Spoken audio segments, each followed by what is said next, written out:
strip because he came back to the same place again. So they did spike him back there. He's dragging the spike strip. He's coming back out to Slauson here. Oh, yeah. And going, making that loop again. And then going, trying to get going here. I think they're going to try to pit him again here. Westbound, we're back to westbound Slauson. You got another couple of cruisers. Oh, yeah, now they got him pinned over there.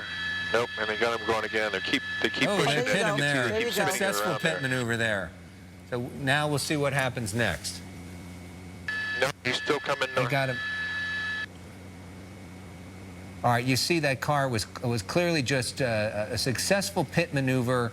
It's now driving with a spike strip after a pit maneuver. So the question is, will the driver get out, and will he turn himself in peacefully? Looks like driver's out. Yeah, driver's out there. And Kevin? doesn't appear to be running.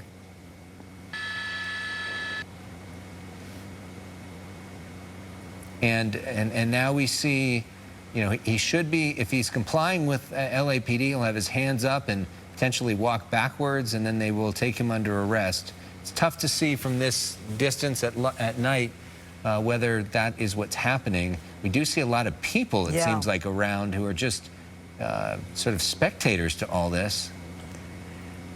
That's never that good of an idea. Hard to tell if the driver is complying or not.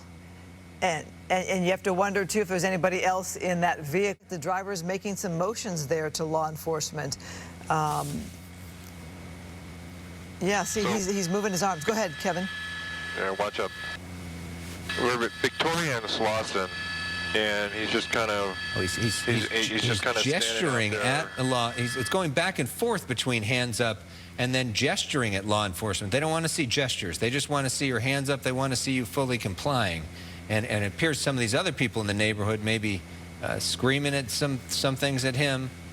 You wonder if he knows people in this neighborhood. It would make sense that he does, given the fact that he was driving in a circle, and now he's sitting on the hood of his own car.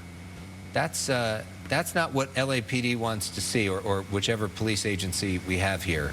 So now we get a closer look. You see that the man there on the hood of this car, and officers telling him with guns drawn, telling him to comply. In this situation, Kevin, what they don't know, does this person have a weapon? You know, especially when he's not keeping his hands up like they say.